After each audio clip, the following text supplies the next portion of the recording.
ดีมื้อนี้อาจารย์น้อยสิเฮ็ดอัน curry puff ได้อพวกเจ้าเป็นเพสทรีที่ห่อใส่อันใส่อันไก่นะอาจารย์มีใส่แล้วอาจารย์สิเทแป้งให้เบิ่งเคแป้งตัวนี้เป็นแป้งข้างนอกมันเด้อ2จอก all purpose flour แป้งอันนี้ผสมแล้วน้ำตาล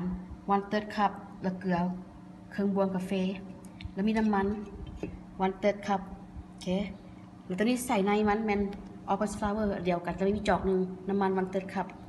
เคจากสิปรุงให้เบิ่งวันนี้คั่นให้เบิ่ง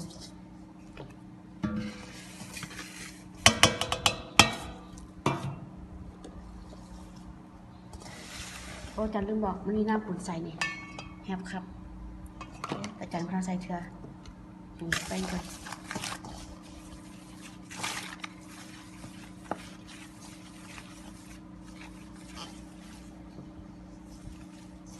ใส่น้ำมันลงเลย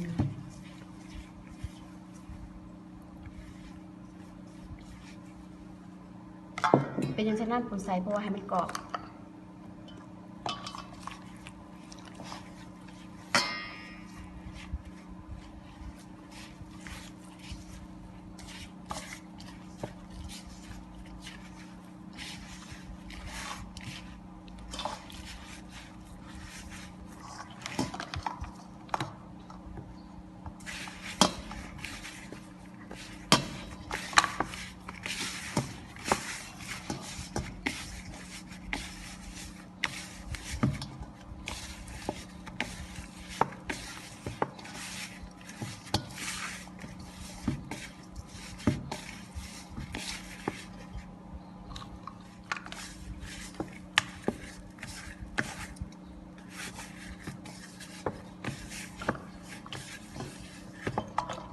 เราต้องใส่หน่อยในน้ำนะเพราะว่าย่ามันแข็งย่ามันแหลว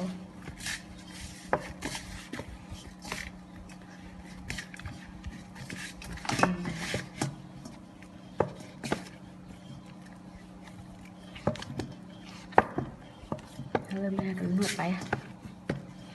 ใส่น้ำปุ่นใส่เข้าไปใส่เบิร์ดเดินเด้อกันกะไว้เสือ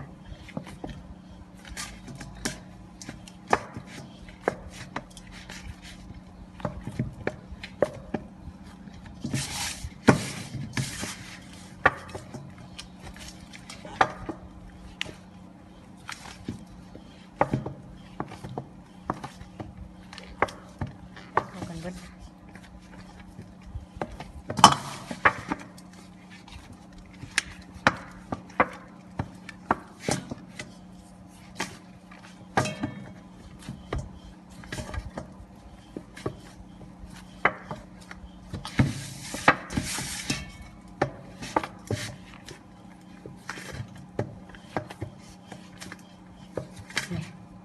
มันเริ่มได้แล้วนะขั้นบุติดมือจะได้รส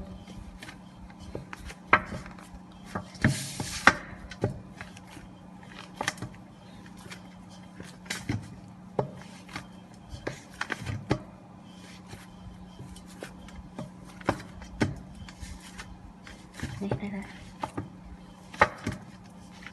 แค่จานเสร็จมาไว้เดี๋ยวนี้เด้อแต่สิขั้นตัวที่2ให้เบิ่งมัน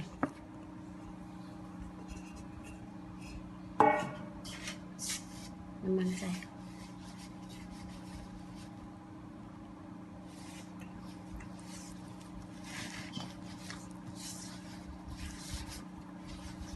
่ในมันหน่อยเดียวจอกเดียวเลย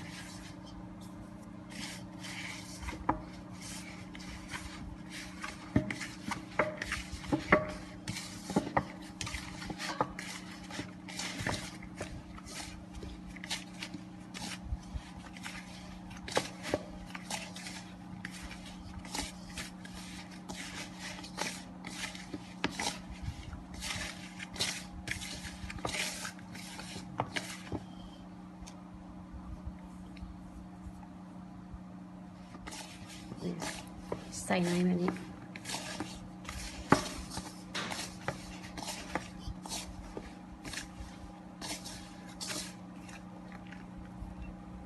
อาจารย์ซื้อน้ำมันอีกนิดนึงเลย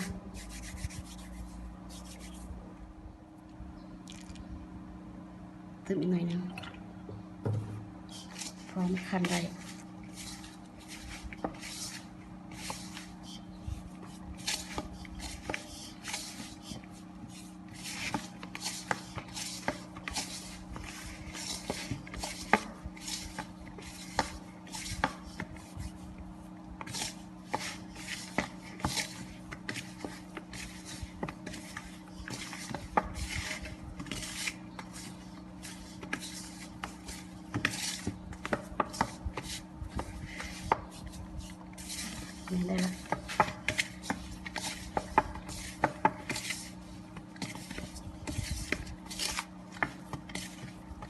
มากได้30 นาทีเลยเจ้า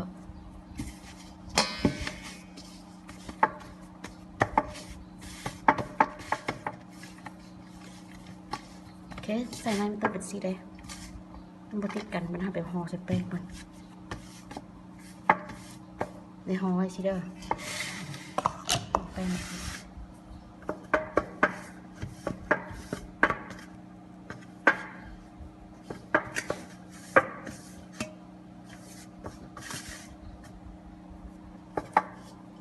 แค่จะน่าจะห่อไว้ก่อน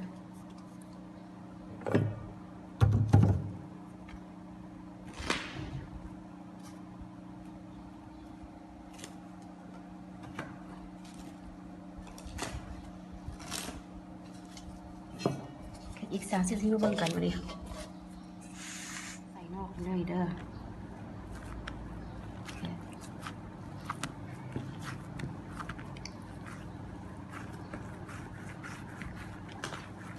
เราจะจับปั้นกับเรื่องเฮาบัดว่าให้มันทอกันเราเสร็จ10 ก้อนบอกอีหยังนะ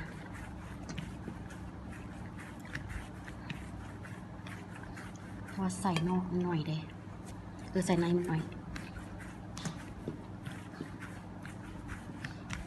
ใช่จังแบบนั้น2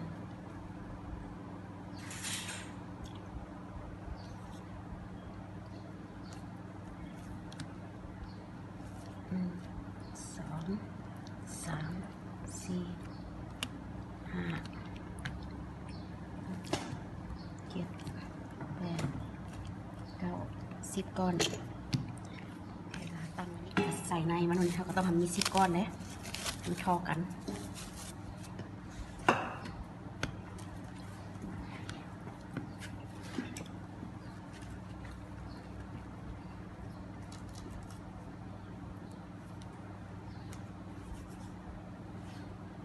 เกียบเอากันนะหน่อยลมเขา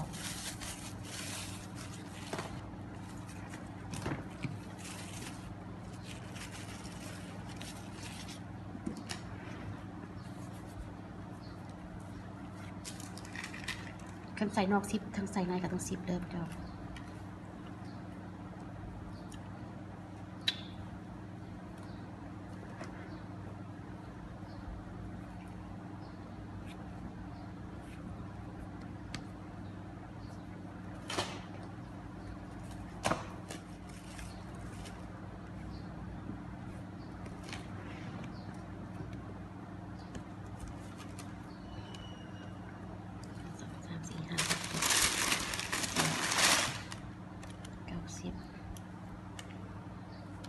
ทอกันคนก็จะสั่งอาจารย์ก็จะสั่งหรอกอาจารย์แก๊สอร่อยเขาให้กินเองเขากับอาจารย์กับห่อโรงงาน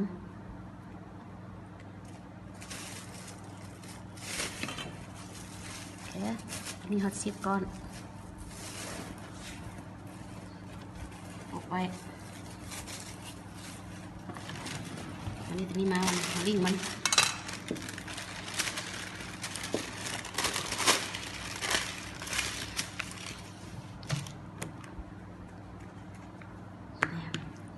ใส่นี่ไว้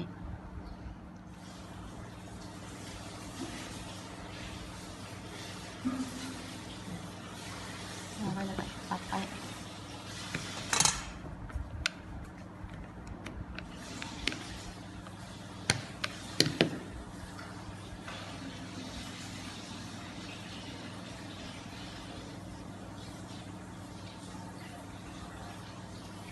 หมดแล้ว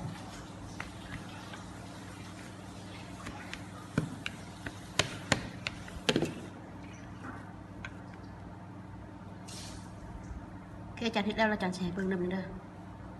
อาจารย์ปั้นด้วยอาจารย์มักด้วยมาอาจารย์ชิลิงให้เบิ่งวันนี้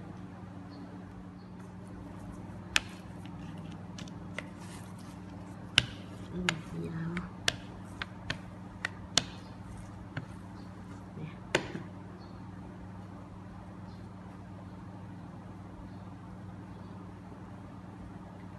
ลิงไปสิไว้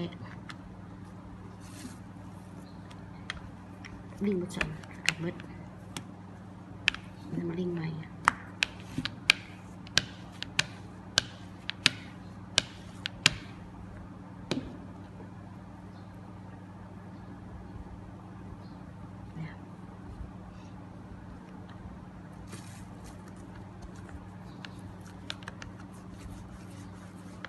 เห็ดมือเบาๆเลยพระเจ้ามันแตกมาจานเห็ดมือหนาพด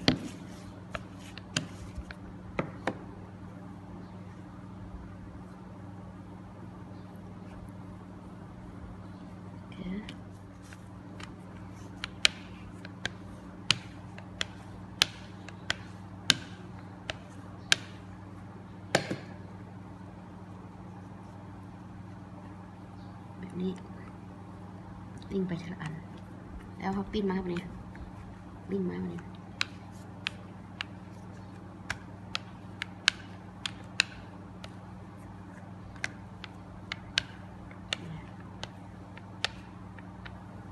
แต่หูมันสีงามบ่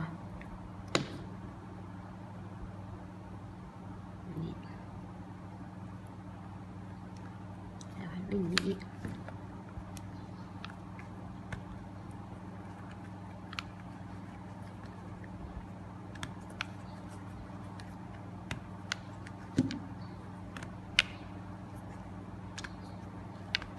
เริ่มเป็นลายแล้วเนาะ จะน้อยเห็ดโรงงานอะไร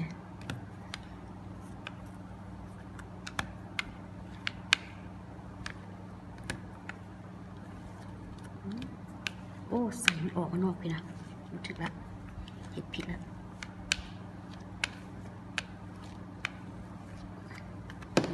มันแตกกันมาจะให้ใส่ผิดละนะมันโอเค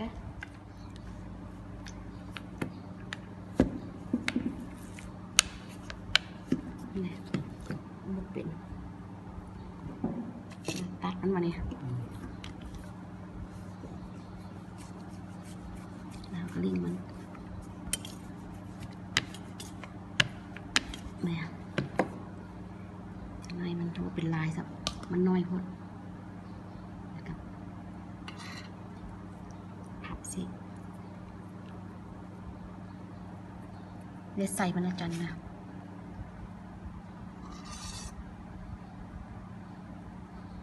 เนี่ยเนี่ยเนี่ยพับสิ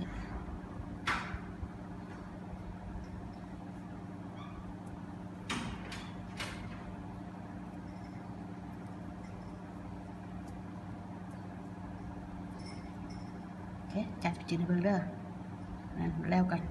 อีกอันนึงก่อนใส่มัน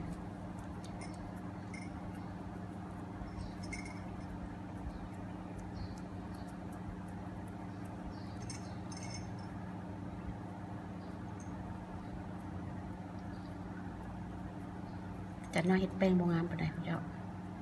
แต่ว่าใส่แซ่บโอเคหมดง่ายซะง่ายๆอ๋อพอตัวนั้นมันยากพดเห็ดวันนี้เพราะว่าเอาเห็ดตัวนั้นเป็นลายมาไหนดอกเอาแบบนี้เอาเนี่ยครับปิ้นตัวลายออกนอก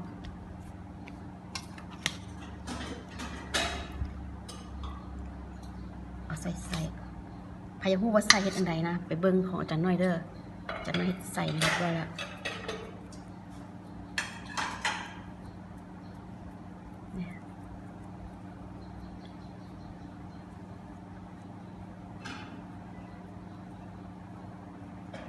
พับสิสีมือใหม่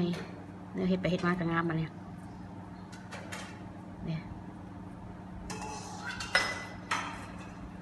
เนี่ยละใหญ่เบิ้งตัวนี้ใจใหญ่มักไงเห็ดไงรถ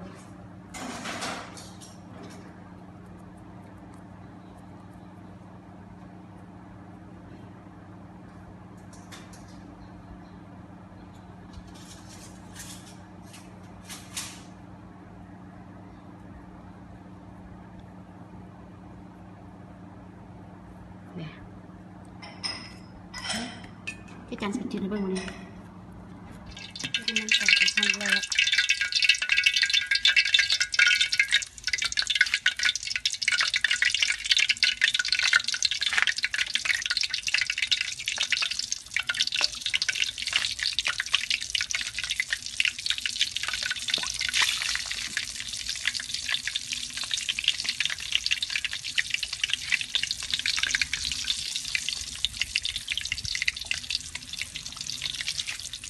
จะได้กิน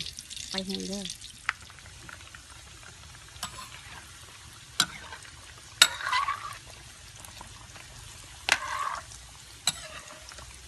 มันคนมั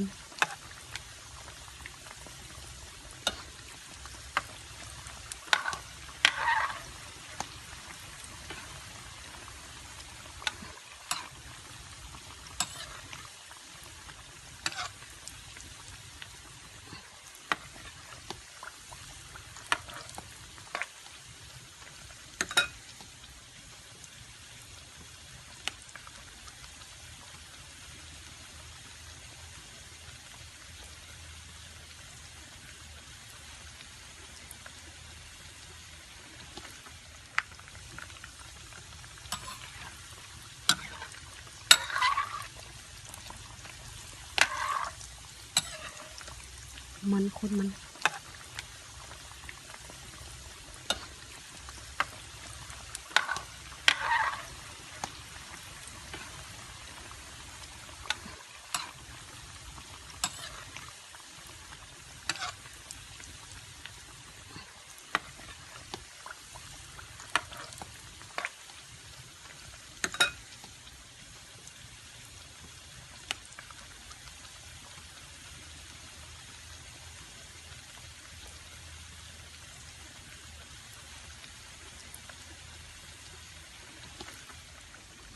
เริ่มเหลืองละ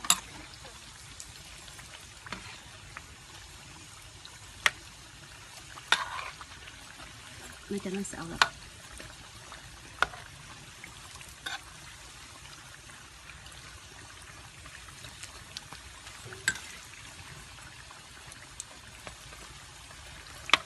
ฟูดีเจ้า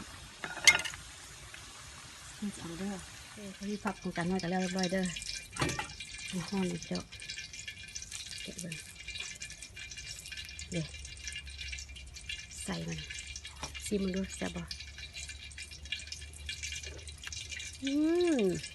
จับเจ้านุ่มอ่อนดีโอเคเนี่ยอ่อนมันแป้งมันนุ่มข้างในเนี่ยก็ต้องไปมักซื้อของจันมันหวานนิดนึงค่ะนี่มันมักซื้อของจันไม่ขอติดตามเจ้า thank you for watching บ๊ายบาย